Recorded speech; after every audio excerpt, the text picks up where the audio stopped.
Hello welcome dear friends and dear friends, कैसे हैं आप सब। उम्मीद करता हूँ शानदार होंगे, बढ़िया होंगे, फर्स्ट क्लास होंगे। और वैसे ये क्लास एक दिन पहले आने वाली थी, लेकिन टेक्निकल इशू की वजह से ये क्लास आपको आज मिल रही है। और यहाँ पर बताना चाह रहा हूँ कि ये क्लास टेक्निकल इशू की वजह से लाइव न लेकर रिकॉर्डेड क्लास है, बट आज आपके लिए ये बहुत ज़रूरी है, क्योंकि इस क्लास में हम स्किल कोर्स की ऊपर एक बहुत ही इंपॉर्टेंट क्लास पर बात करने वाले हैं। और ये जो क्लास है, जिसको कहते हैं कि रामबाण के ऊपर जो एक ही क्लास और सब कुछ समापन की ओर जाता है, वही क्लास है the one short class. Yes.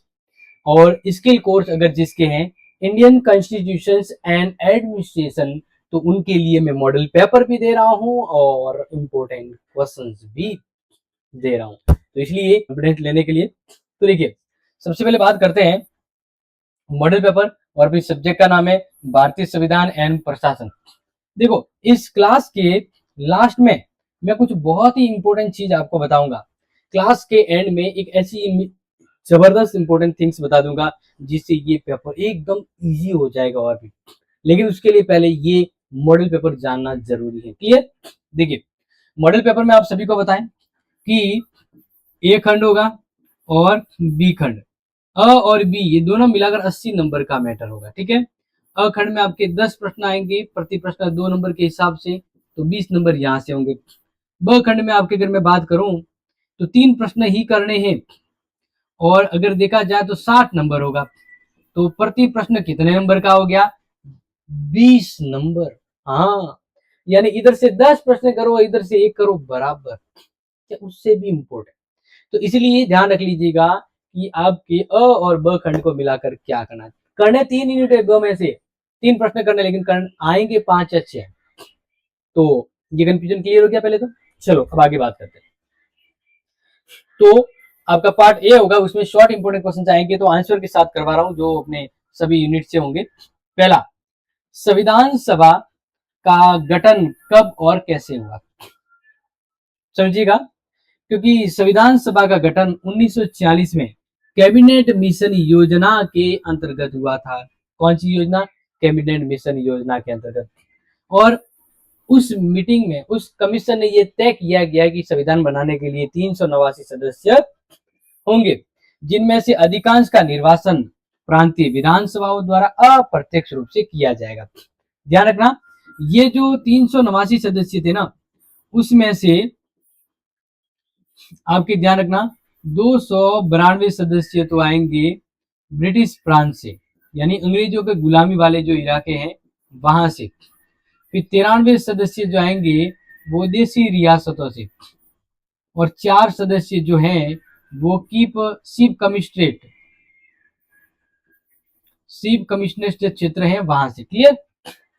चलो, फिर प्रस्तावना में उल्लेखित 4 प्रमुख आदर्शों का उल्लेख कीजिए। 4 आदर्श तो नोट कर लीजिए: न्याय, स्वतंत्रता, समानता और बंधुता। 4 जो आदर्श है ना, वो यहां मैं समझा रहा हूं, और समझ जाइएगा कि प्रस्तावना में उल्लेखित 4 प्रमुख आदर्श कौन कौन से? स्वतंत्रता, समानता, स्वत और न्याय एवं बंधुता। क्लियर? आगे एक चीज और नोट कर लेना यहाँ पर, कि अपने संविधान की प्रस्तावना में एक बार संशोधन हुआ है। एक बार प्रस्तावना में संशोधन हुआ है। अब तक जो संविधान बना उसमें एक बार ही प्रस्तावना में संशोधन हुआ है, और वो हुआ था 42वां संशोधन 1976। इसके द्वारा 3 शब्द जोड़े गए। एक तो पंथ निरपेक्षता, अखंडता,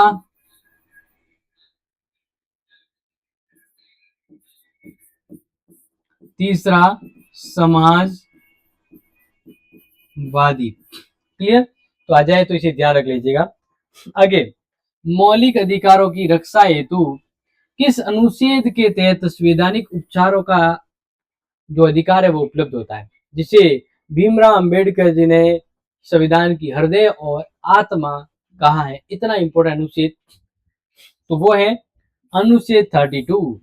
जिसे संविधान की आत्मा एवं हृदय भीमराव अंबेडकर जी ने कहा है। इसी तरह से भारत के राष्ट्रपति का चुनाव किस प्रकार होता है, ये अपने मॉडल पेपर से बता रहा हूं अभी, मॉडल पेपर के अकॉर्डिंग। तो राष्ट्रपति का निर्वाचन चुनाव निर्वाचक मंडल के द्वारा किया जाता है। अब उस निर्वाचन मंडल में होता कौन है प्यारे विद्यार्थियों, तो संसद के दोनों सदनों और राज्यों केंद्र शासित प्रदेशों की विधानसभाओं के निर्वाचित सदस्य, मतलब संसद और राज्यों के अंदर विधानसभाओं में से जो निर्वाचित सदस्य होते हैं उनको मिलाकर एक निर्वाचक मंडल बनता है जो संविधान की सिस्टम के अकॉर्डिंग राष्ट्रपति का चुनाव करवाता है। आगे ध्यान दीजिए, प्रधानमंत्री की वास्तविक शक्तियों का आधार क्या है, क्योंकि देश की कार्यपालिका शक्ति होती तो राष्ट्रपति के पास, लेकिन उसका रियलिटी में उपयोग प्रधानमंत्री और मंत्रिपरिषद करते हैं। तो देखिए, लोकसभा में बहुमत और मंत्रिपरिषद पर उसका नियंत्रण प्रधानमंत्री का रहता है। तो प्रधानमंत्री भारतीय शासन व्यवस्था का वास्तविक कार्यपालिका प्रमुख होता है और नाम मात्र राष्ट्रपति होता है। आगे मॉडल पेपर में नंबर 6, वित्त आयोग का मुख्य कार्य क्या है। वित्त आयोग, ध्यान रखना, हर वर्ष यानी वित्त आयोग है ना, हर 5 वर्ष में इसका गठन होता है, हर 5वें वर्ष में इसका गठन होता है।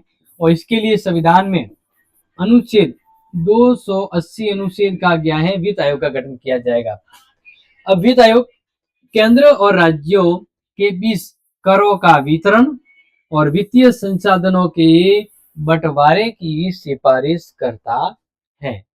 इसी तरह से मॉडल पेपर का 7वां प्रश्न है, और हाँ ये चीज अलग बनती है, आपने संविधान पढ़ा होगा कहीं ना कहीं आगे और क्लासों में देखा होगा, लेकिन इसमें प्रशासन जुड़ा हुआ है, इंडियन कॉन्स्टिट्यूशन एंड एडमिनिस्ट्रेशन। तो ये जो एडमिनिस्ट्रेशन है वो कुछ हटके हो और वो आपको यहाँ समझना है। देखिए, पंचायती राज प्रणाली को संवैधानिक दर्जा किस संशोधन के द्वारा दिया गया। यहां पर क्या वर्ड बोला गया, पंचायती राज, यानी गांवों में जो स्थानीय स्वशासन होता है, लोकल गवर्नमेंट, उसको ही कहा जाता है पंचायती राज। तो उसे संवैधानिक दर्जा दिया गया था, यानी संविधान में इसको इंपोर्टेंट और रूल्स रेगुलेशन के अकॉर्डिंग लागू किया गया था। तो वो कब हुआ था, जब संविधान में संशोधन हुआ था, 73वां संविधान संशोधन 1992। और अगर आ जाए कि 74वां, तो 74वां संविधान संशोधन हुआ था वह नगरीय पालिकाओं से संबंधित। अब देखिए, यहां पर पंचायती राज व्यवस्था की बात करते हैं तो इसके 3 स्तर होते हैं। कितने स्तर होते हैं, 3 स्तर होते हैं। पहला है जिला परिषद, क्या है, जिला परिषद। दूसरा है पंचायत समिति, और उसके नीचे का स्तर होता है वो है ग्राम पंचायत। इस तरह से सिस्टम और ये जो व्यवस्था है वो 73वें संविधान संशोधन 1992 के तहत दिया गया। और अगर पूछा जाए कि कौन सी अनुसूची इससे रिलेटेड है, तो 11, टोटल 12 अनुसूचियां, तो 11 इससे संबंधित। फिर है नगरीय स्थानीय निकायों की 3 प्रमुख श्रेणियां कौन कौन सी है।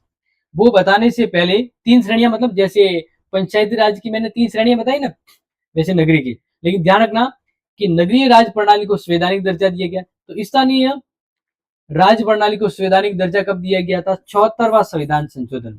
और इस 74वां संविधान संशोधन नगरीय पालिकाओं को कॉन्स्टिट्यूशन पावर प्राप्त करता है या देता है। तो इसके लिए 3 श्रेणियां कौन सी है, सबसे नीचे होते हैं नगर पंचायत, फिर होती है नगर पालिका, और सबसे ऊपर होता है नगर निगम या महानगर, नगर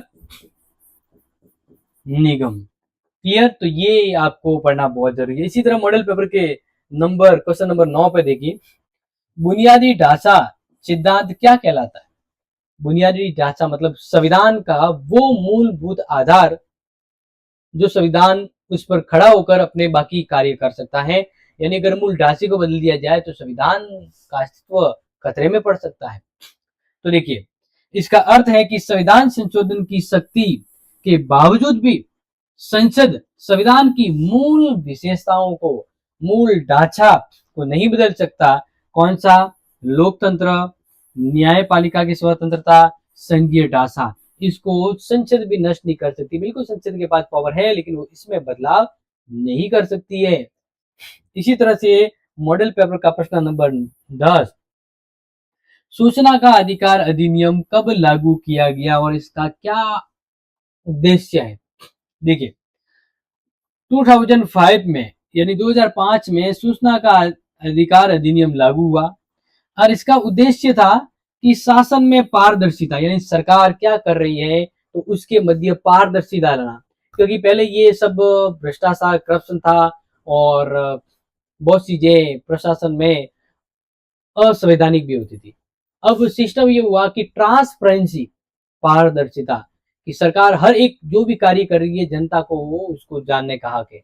सरकार की कोई योजना है, कोई परियोजना है तो जनता राइट टू एजुकेशन या आरटीआई के तहत अपने अधिकार मांग सकती है, सूचना मांग सकती है, जिससे सरकार भी ईमानदारी से काम करेगी। तो इसका उद्देश्य शासन में पारदर्शिता और नागरिकों की सूचना प्रणाली को व्यवस्थित और सूचना की प्राप्ति को या सूचना की प्राप्ति अपना हक दिलाने के लिए ये सुनिश्चित किया गया। यानी आरटीआई 2005 के तहत आप अब सरकार से कुछ भी सूचना मांग सकते हो, तो इससे सरकार भी सजग और पारदर्शी रहती है।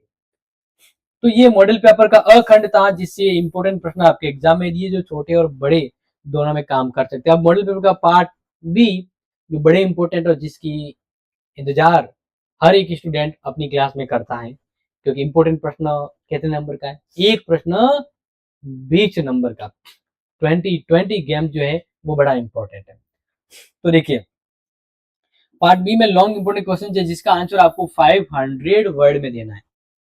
तो पहली यूनिट है आपकी संविधान की आधार भूमि एवं मूल अधिकार।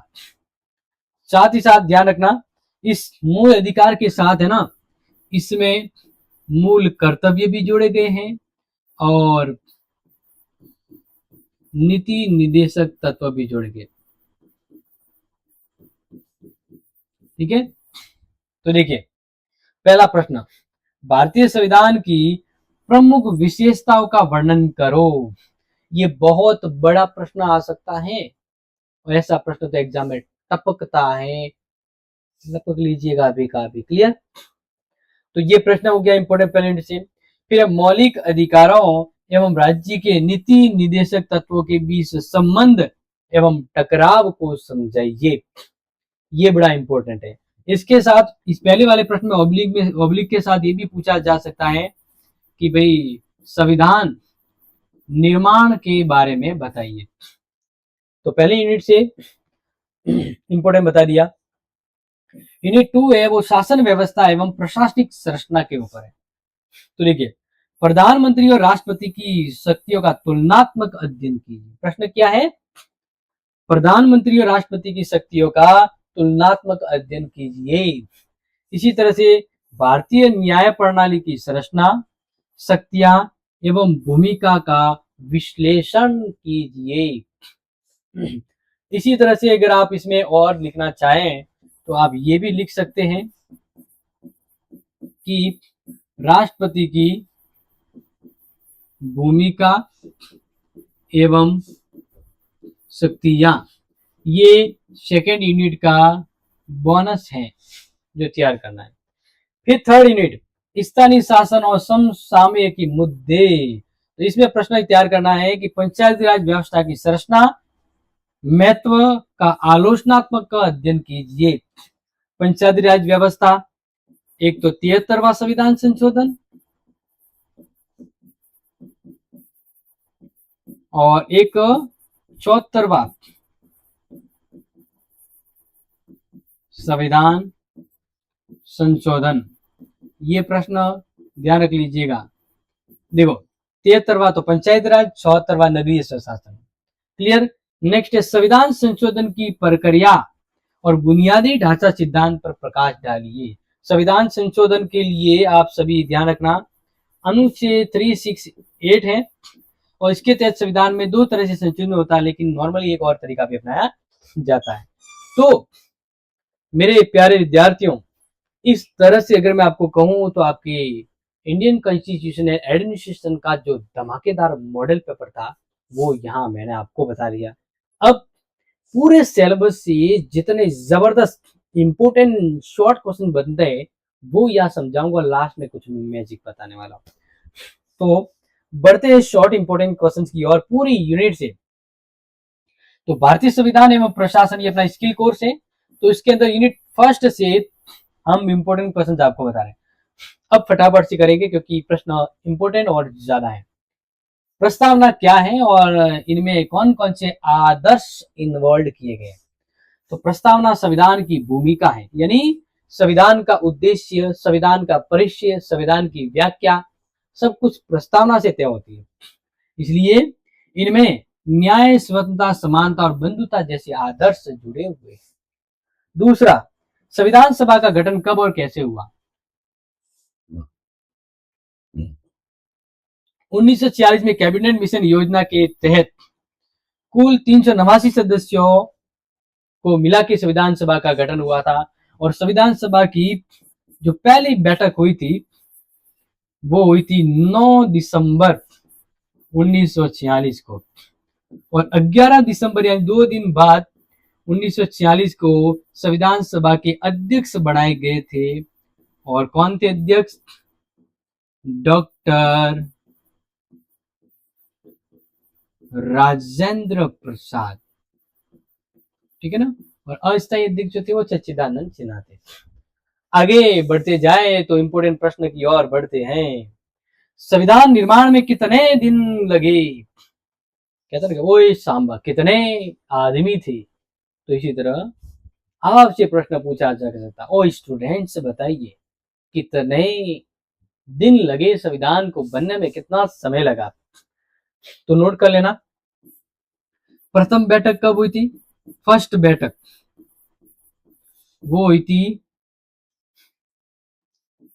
9 दिसंबर 1946 और अंतिम बैठक या हम कहें जब संविधान बना तो वो बना था 26 नवंबर 1949। तो ये जो गैप है ना, यही गैप है 2 वर्ष 11 माह और 18 दिन।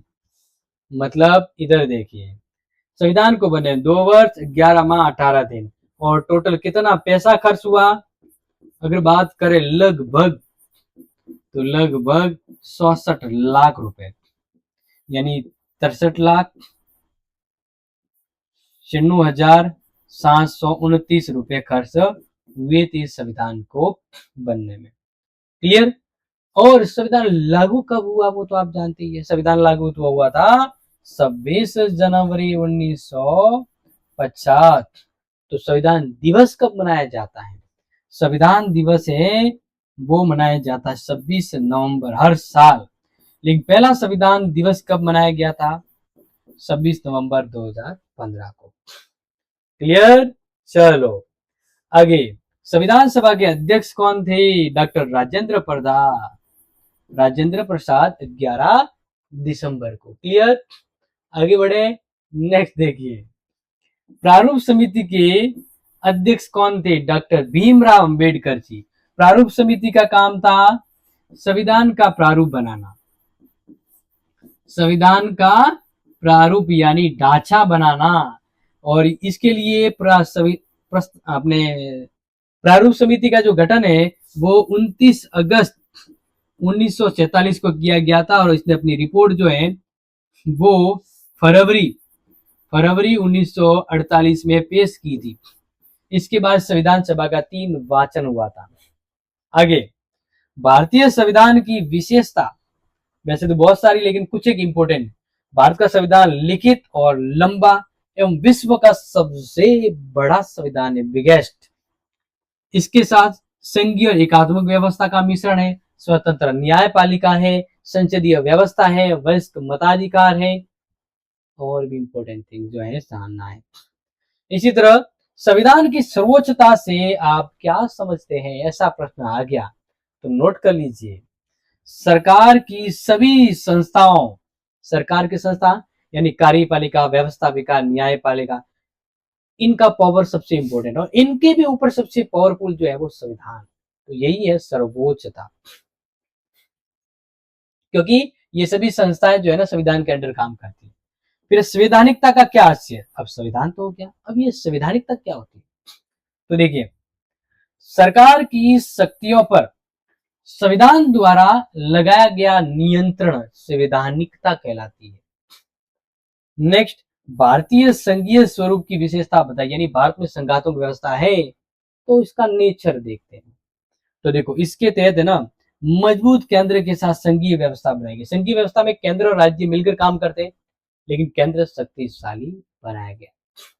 आगे, नागरिकता की प्राप्ति के 5 आधार बताइए। इंडियन सिटीजनशिप, अगर इंडियन सिटीजनशिप या नागरिक बना है तो क्या आधार है? देखिए, पहला जन्म के आधार पर, वंश के आधार पर, पंजीकरण, प्राकृतिकरण और क्षेत्र सम्मिलन, इनके आधार पर नागरिकता का प्राप्ति का अधिकार है। फिर नागरिकता संबंधी प्रावधान किस भाग में है? अपने भारतीय संविधान के भाग 2 अनुच्छेद 5 से 11 में नागरिकता के बारे में प्रावधान है। क्लियर? मौलिक अधिकार कितने हैं? बिल्कुल 6। पहले 7 अधिकार थे। कौन सा अधिकार हटा दिया गया प्यारे विद्यार्थियों? संपत्ति का अधिकार, क्योंकि संपत्ति का अधिकार पहले अनुच्छेद 31 में था, लेकिन काला धन बढ़ने की वजह पर इसमें बदलाव किया गया। आगे बात करें, अनुच्छेद 14 क्या है? देखो, अनुच्छेद 14 से लेकर 18 जो है ना वो किससे संबंधित है? समानता का अधिकार, समानता का अधिकार टोटल। लेकिन अनुच्छेद सिर्फ 14 की बात करें तो ये समानता के अधिकार की शुरुआत करता है। फिर अनुच्छेद 21 वेरी वेरी इंपॉर्टेंट, जीवन और व्यक्तिगत स्वतंत्रता का अधिकार, सबसे इंपॉर्टेंट। अपने देश में आपातकाल या कुछ भी हो जाए ना, बाकी अधिकार आपसे छीने जा सकते, लेकिन एक अधिकार आपसे कभी नहीं छीना जा सकता, वो है अनुच्छेद 21, जीवन और प्राणदैहिक स्वतंत्रता का अधिकार। आपका जीवन आपसे कोई नहीं ले सकता, आप खुद भी नहीं ले। समानता का अधिकार किस अनुच्छेद में? देखो, अभी बात करी थी अनुच्छेद 14 से 18। शिक्षा का अधिकार अनुच्छेद 21 का, जो अभी बात करी, 6 से 14 वर्ष तक के बच्चों को प्राथमिक शिक्षा का अधिकार। इसके अलावा मौलिक कर्तव्य किस अनुच्छेद में दिए गए? अनुच्छेद 51 का। देखिए, अगर हम बात करते हैं संविधान के अंतर्गत भाग कि मौलिक कर्तव्य कौन से भाग में है, तो 4 क, और अनुच्छेद की बात करते हैं तो 51 ए। ठीक है, आगे, मौलिक कर्तव्य किस संशोधन से जुड़े? देखो, मौलिक कर्तव्य संविधान बना तब नहीं थे। अपने भारतीय संविधान में 42वां संविधान संशोधन 1976 हुआ था, तब मौलिक कर्तव्य जोड़े गए। और किस देश से प्रभावित है? तो नोट कर लेना, आयरलैंड। किस देश से प्रभावित है? आयरलैंड से।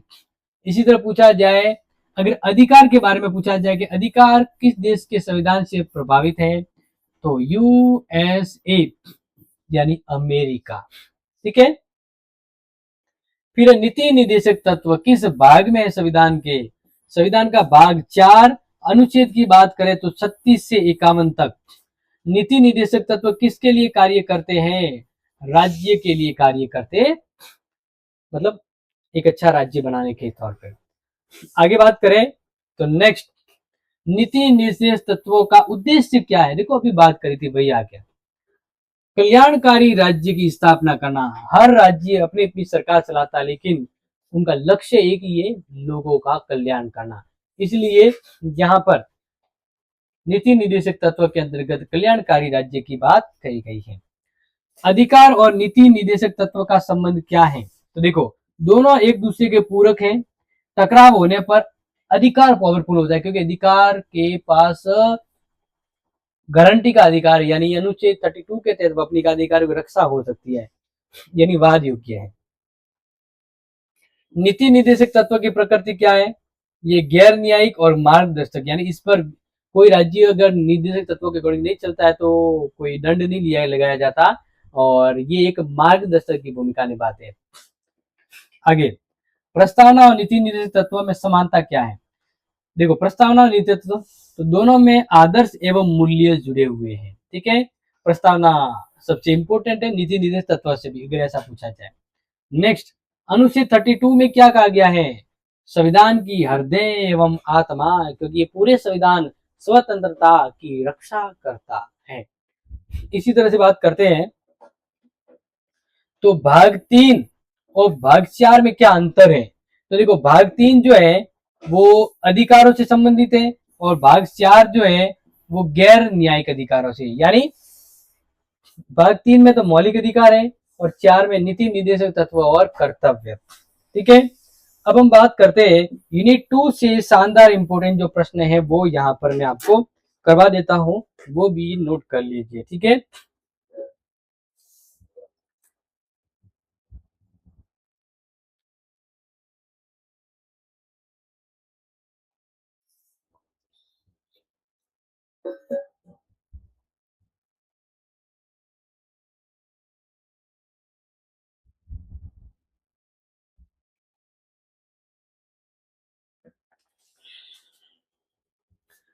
ओके, तो देखिए,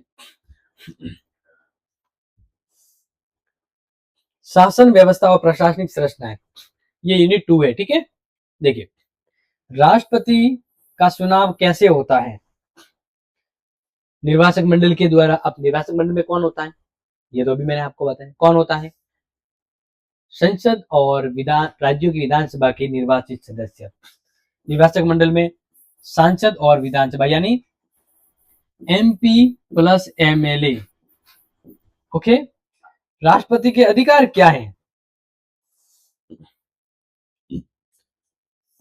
ये कार्यपालिका का प्रमुख होता है, इसके पास विधायी, न्यायिक और आपातकालीन शक्तियां हैं।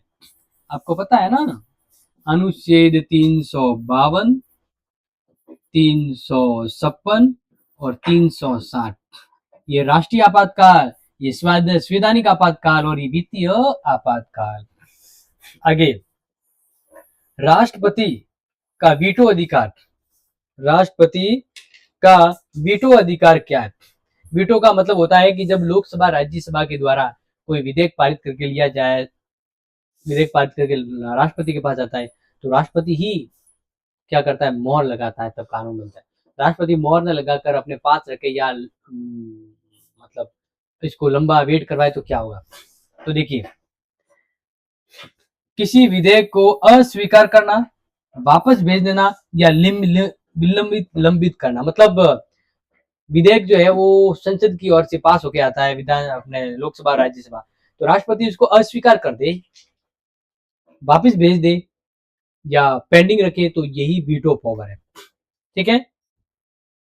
आगे, प्रधानमंत्री की नियुक्ति कौन करता है? राष्ट्रपति, क्योंकि जिस दल को लोकसभा में बहुमत प्राप्त होता है उन्हीं दल से प्रधानमंत्री का चयन होता है, तो राष्ट्रपति उस पर मोहर लगाता है। क्लियर?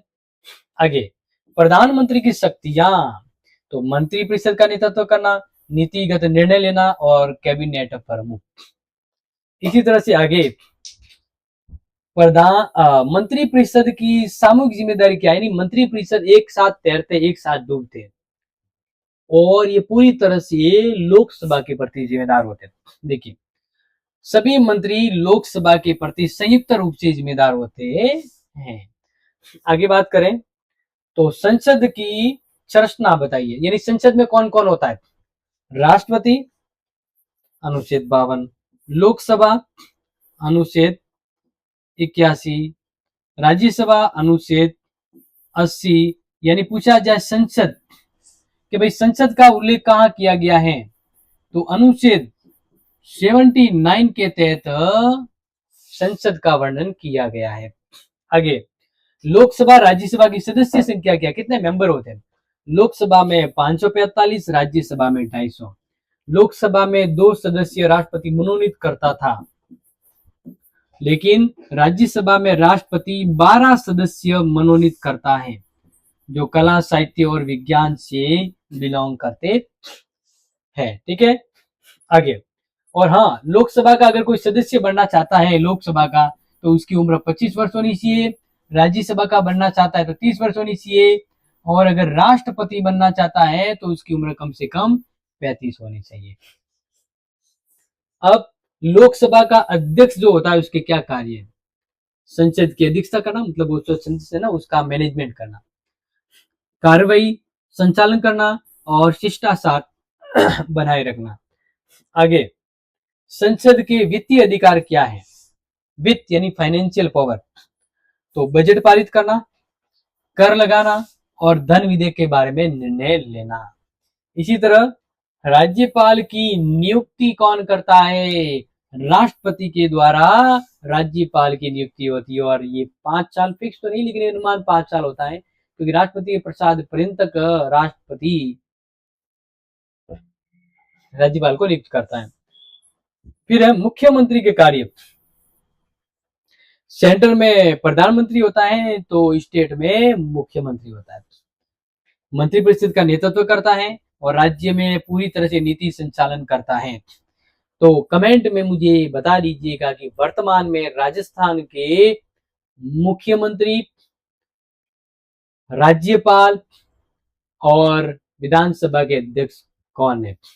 क्या प्रश्न आपसे पूछा हूं कि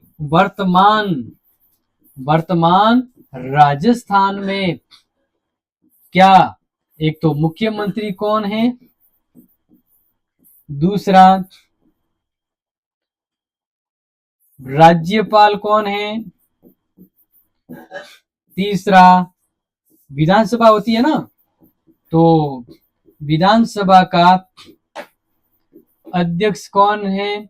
चौथा उत्तर दे दीजिएगा कि अपना राजस्थान का जो हाई कोर्ट है, हाई कोर्ट का मुख्य न्यायाधीश कौन है?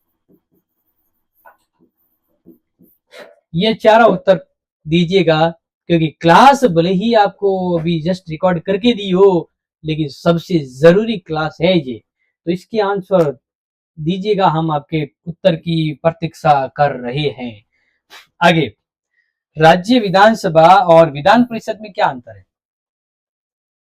जैसे केंद्र में होती है लोकसभा, वैसे राज्य में होती है विधानसभा। जैसे केंद्र में होती है राज्यसभा, वैसे राज्य में होती है विधान परिषद। तो इन दोनों में क्या फर्क है? बहुत ही सिंपल, देख लीजिए। देखो, विधानसभा का चुनाव प्रत्यक्ष होता है और जनता के प्रति जिम्मेदार होती है। इसका कार्यकाल 5 वर्ष होता है, जबकि विधान परिषद अस्थायी होती है, इसका कोई कार्यकाल नहीं होता, इसके सदस्यों का कार्यकाल होता है। जबकि ये तो 5 वर्ष के लिए होती है, यानी ये अस्थायी होती है। क्या होती है? अस्थायी। जबकि विधान परिषद स्थायी होती है और इसमें अप्रत्यक्ष चुनाव होता है, आंशिक चुनाव। राजस्थान में विधानसभा तो है, विधान परिषद नहीं है। और राजस्थान में जो विधानसभा है उसमें कितने सदस्य हैं? तो नोट कर लीजिएगा, 200। उच्चतम न्यायालय का गठन 1950 के तहत अनुच्छेद 124 के अनुसार होता है। उच्चतम न्यायालय के क्या कार्य होते हैं? मूल अधिकारों की रक्षा करना, प्रारंभिक क्षेत्राधिकार, अपीलीय क्षेत्राधिकार और परामर्शी अधिकार। न्यायिक पुनरावलोकन क्या है, ये प्रश्न आ सकता है। यानी सरकार के द्वारा बनाए गए कानूनों की न्यायपालिका जांच करती है, अगर वे संविधान के अनुकूल नहीं है तो उसे रद्द कर सकती है या सरकार को कह सकती है वापस ले लो। के द्वारा कानून या कार्यपालिका की संवैधानिकता की, यानी संविधान के द्वारा बने कानून की जांच की जा सकती है। आगे, लोकहित याचिका क्या है? PLI, petition. किसी भी नागरिक द्वारा जनहित में दाखिल याचिका, यानी खुद व्यक्ति ने जाकर, कोई दूसरा व्यक्ति भी उसके केस को न्यायालय में डाल सकता है। निर्वाचन आयोग का कार्य चुनाव करवाना, मतदान सूची तैयार करवाना, और इसका उल्लेख जो है ना वो 324 से लेकर 329 के बीच निर्वाचन आयोग के बारे में कहा गया है। आगे, वित्त आयोग के कार्य, करों का बंटवारा करना, राज्यों का अनुदान करना, और इसका उल्लेख अनुच्छेद 280 के तहत किया गया है। मुझे कमेंट में उत्तर दीजिएगा कि भारत के वित्त मंत्री और राजस्थान के वित्त मंत्री कौन है, कमेंट उत्तर ना हो। आगे, कैग का कार्य क्या है? कैग सेंट्रल अटॉर्नी जनरल, यानी जैसे किसी फैक्ट्री का एक सीए होता है ना जो उसकी ऑडिट करता है, वैसे पूरे भारत की ऑडिट करने वाले को कैग बोलते हैं। सरकार के आय व्यय की लेखा जोखा रखने वाला लेखा परीक्षा और लेखांकन लेखाकार कहलाता है। यूपीएससी की भूमिका, यानी सेंट्रल गवर्नमेंट के जो सरकारी अधिकारी होते हैं वो यूपीएससी कहते हैं, यानी सेंट्रल गवर्नमेंट में आईएएस आईपीएस की जो भर्ती है वो यूपीएससी के द्वारा करवाई जाती है।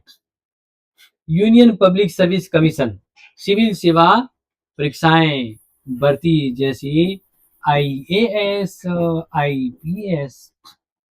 लोकपाल की आवश्यकता क्यों है? लोकपाल जो होता है ना वो भ्रष्टाचार पर नियंत्रण रखने के लिए स्वतंत्र है और ये संस्था है।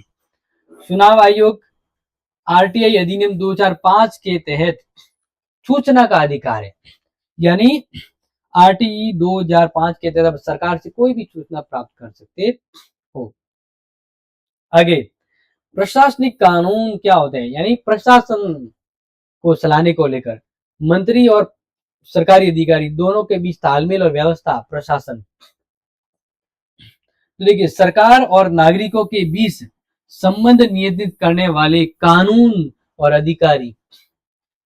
सुशासन के तत्व, सुशासन यानी बढ़िया शासन कब होगा? जब पारदर्शिता होगी, जवाबदेही होगी, सहभागिता होगी और दक्षता होगी। आगे, यूनिट 3 से इंपोर्टेंट तगड़े प्रश्न देखिए, पंचायती राज को संवैधानिक दर्जा कब दिया गया था? 73वां संविधान संशोधन 1992। और पंचायतों की त्रिस्तरीय संरचना कौन सी है? 3 स्तर। पहला स्तर ग्राम पंचायत, दूसरा ग्राम समिति और तीसरा जिला परिषद। सबसे टॉप ग्राम सभा का क्या महत्व है? प्रत्यक्ष लोकतंत्र का अंग और योजनाओं की स्वीकृति। ठीक है, आगे बात करते हैं। जिला परिषद के कार्य, ग्रामीण विकास करना, शिक्षा और स्वास्थ्य योजनाओं को संचालित करना। नगर पालिका और नगर निगम में क्या अंतर है? तो देखिए, नगर पालिका है ना वो छोटे नगर होते हैं और नगर निगम सबसे बड़े शहर जो होते हैं। नगर पालिकाओं को संवैधानिक दर्जा कब दिया गया था? 76वां संविधान संशोधन 1992। आगे बात करें, नगर निगम का प्रमुख अधिकारी क्या कहलाता है? मेयर या महापौर?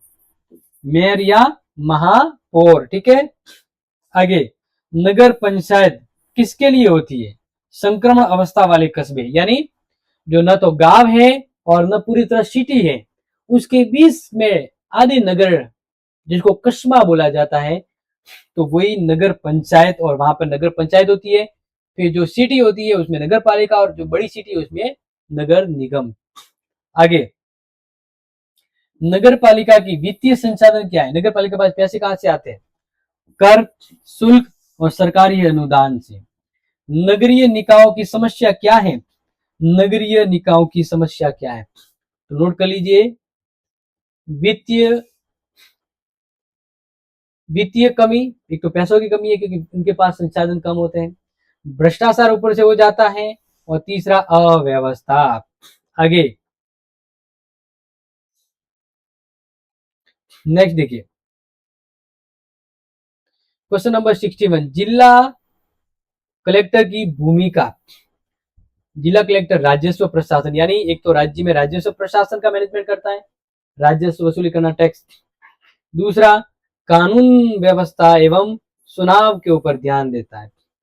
नेक्स्ट, कलेक्टर को कड़ी क्यों कहा जाता है? क्योंकि कलेक्टर ही एक ऐसा माध्यम है जिससे, जैसे मैं मान लीजिए फॉर एग्जाम्पल कलेक्टर हूं, तो जनता और सरकार दोनों को मैं संपर्क में रखने का काम करूंगा, तो ये कड़ी है। क्या लिखा है? जनता और सरकार के बीच संपर्क स्थापित करने का कार्य। नेक्स्ट, संविधान संशोधन की प्रक्रिया क्या है? अभी बताया था अनुच्छेद 368 के अंतर्गत संविधान संशोधन होता है साधारण और विशेष बहुमत, और एक और तरीका है राज्यों की सहमति। 3 तरीकों से संविधान में संशोधन होता है। आगे, संविधान के बुनियादी ढांचे सिद्धांत किससे स्थापित किए गए, यानी किस विवाद के तहत संविधान का मूल ढांचा तय किया गया था। तो नोट करना, केशवानंद भारती बनाम मामला 1973 हुआ था, उसके तहत संविधान का मूल ढांचा फिक्स किया गया था। आपातकालीन प्रावधान कितने प्रकार के हैं? 3 प्रकार के। राष्ट्रपति 3 प्रकार के राष्ट्रीय प्रावधान करता आपातकालीन। एक तो राष्ट्रीय आपातकाल अनुच्छेद 352, राज्य में आपातकाल यानी राष्ट्रपति शासन 356, और वित्तीय आपातकाल 360 अनुच्छेद है। ठीक है, फिर है राष्ट्रीय आपातकाल के आधार क्या? राष्ट्रीय आपातकाल किस आधार पर लगता है? जब कोई बाहरी युद्ध होता है, बाहरी आक्रमण या आंतरिक विद्रोह हो जाए, तब ये राष्ट्रीय आपातकाल लगता है। क्योंकि 1975 का आपातकाल किस कारण लगा था? आंतरिक अशांति, जब इंदिरा गांधी जी ने इमरजेंसी लगाई थी, लेकिन इस आधार पे अब आपातकाल नहीं लगता है। ठीक है, वैसे राष्ट्रीय आपातकाल 3 बार लगा, 1971, 75 और 61। ठीक है, 61-62 जो युद्ध हुआ था वो। राष्ट्रपति शासन कब लगता है? अनुच्छेद 356, जब राज्य सरकार संवैधानिक यानी संविधान के प्रावधानों का पालन नहीं करती है, यानी संविधान के अकॉर्डिंग काम नहीं करती है, तो राष्ट्रीय आपातकाल लागू होता है। क्या कहते हैं? संवैधानिक आपातकाल। वित्तीय आपातकाल कौन से अनुच्छेद के तहत लगता है? 360, लेकिन आज तक कभी वित्तीय आपातकाल नहीं लगा है। अनुच्छेद 368 संविधान में संशोधन को लेकर। हालिया संविधान संघीय व्यवस्था में विवाद का कोई उदाहरण बताना है तो देखो, जीएसटीसी राजस्व विवाद और राज्यों की सहमति को लेकर संघीय व्यवस्था में विवादित मुद्दा आया था। आरटीआई अधिनियम 2005 का क्या महत्व है? इससे शासन में पारदर्शिता रहती है और जवाबदेहिता। नेक्स्ट, ई गवर्नेंस का अर्थ क्या है? ई गवर्नेंस यानी इंटरनेट के योगदान, तकनीकी सहयोग पर आधारित सरकार, सूचना तकनीकी द्वारा संसाधन यानी टेक्नोलॉजी, इंफॉर्मेशन टेक्नोलॉजी पर बनी शासन व्यवस्था। नेक्स्ट, नागरिक चार्टर का उद्देश्य क्या है? सेवाओं की गुणवत्ता और समयबद्धता एवं सुनिश्चितता करना। आगे, प्रशासनिक सुधारों की आवश्यकता क्या हो है और क्यों है? तो प्रशासनिक सुधार क्या क्या करने पड़ेंगे? एक तो भ्रष्टाचार पर कंट्रोल करना होगा, और दक्षता बनानी होगी यानी प्रशिक्षण, जवाबदेहिता और डिजिटल सेवाओं को बढ़ावा देना।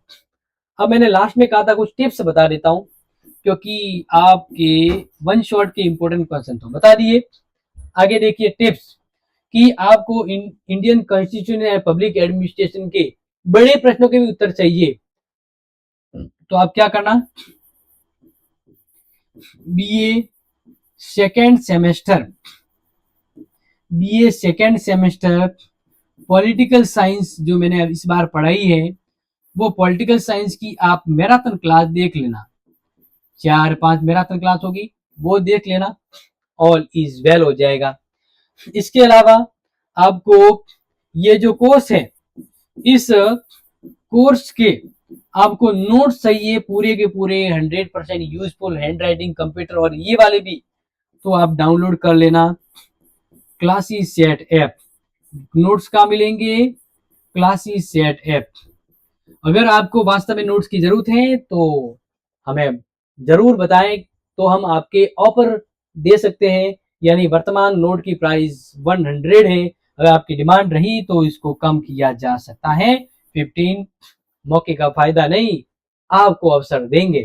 तो प्यारे विद्यार्थियों, इसी तरह से ये शानदार इंपोर्टेंट वन शॉर्ट क्लास थी, जहां model paper important question and all everything आपको बता दिया। ये क्लास देख ली मतलब कॉन्फिडेंस फुल है, और जो टिप्स बता दी इसको फॉलो कर लीजिएगा। बाकी अगर कुछ हेल्पफुल है या कुछ डाउट अगर आपके मन में है तो कमेंट जरूर करें। बाकी ये क्लास आपके लिए शानदार है, तो जरूर जरूर आगे शेयर करें। मिलता हूं आपसे अगली इंपोर्टेंट क्लास में, तब तक के लिए take care, share this video, love this video. जय हिंद, जय भारत।